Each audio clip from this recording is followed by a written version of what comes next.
ഒഴിപ്പിക്കുന്ന ഗാസയിലെ പലസ്തീനിയൻ ജനതയ്ക്ക് താമസമൊരുക്കണമെന്ന American president Donald ട്രംപിന്റെ ആവശ്യം ഈജിപ്ത് ഉൾപ്പെടെയുള്ള അറബ് രാജ്യങ്ങൾ തള്ളിക്കളഞ്ഞിരുന്നു. പക്ഷേ ഇപ്പോഴത്തെ സ്ഥിതിഗതികൾ ഗാസയിലെ ജനങ്ങളെ ഏറ്റെടുക്കാൻ ഈജിപ്ത് നിർബന്ധിതമായിരിക്കുകയാണ്. പുറത്തുവരുന്ന റിപ്പോർട്ട് അനുസരിച്ച് ഈജിപ്തിലെ സീനായ് പെനിൻസുലയുടെ വടക്കുഭാഗത്ത് ഗാസയിൽ നിന്നും എത്തുന്നവർക്ക് ഈജിപ്ത് വാസമൊരുക്കും. Egypt president Abdul Fattah al Sisi പലസ്തീനികളെ ഏറ്റെടുക്കാനുള്ള സന്നദ്ധത അറിയിച്ചതായി ലബനീസ് പത്രം അൽ അഖ്ബർ ഉൾപ്പെടെയുള്ള മാധ്യമങ്ങൾ റിപ്പോർട്ട് ചെയ്തു.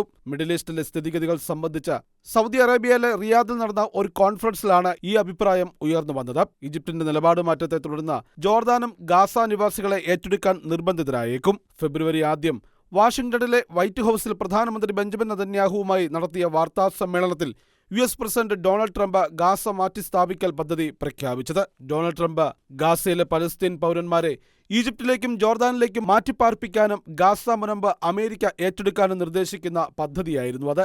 എന്നാൽ അതിനെ എതിർക്കുകയും $53 ബില്യൺ പുനർനിർമ്മാണ പദ്ധതി പ്രഖ്യാപിച്ചുകൊണ്ട് ഈജിപ്ത് രംഗത്ത് വന്നു. അടിയന്തര അറബ് ഉച്ചകോടിയിലായിരുന്നു ഈജിപ്ത് നിർദ്ദേശം മുൻപോട്ട് വെച്ചത്. ഗാസയിൽ നിന്നും ജനങ്ങളെ ഒഴിവാക്കാതെയുള്ള പദ്ധതിയായിരുന്നു അത്. എങ്കിലും ഇപ്പോഴത്തെ സ്ഥിതിഗതികൾ അനുസരിച്ച് ഈജിപ്തിന്റെ പദ്ധതികൾ ആകെ അവതാളത്തിലാകുന്ന സ്ഥിതിയിലേക്കാണ് കാര്യങ്ങൾ എത്തിയിരിക്കുന്നത്. International desk, Shekinah news.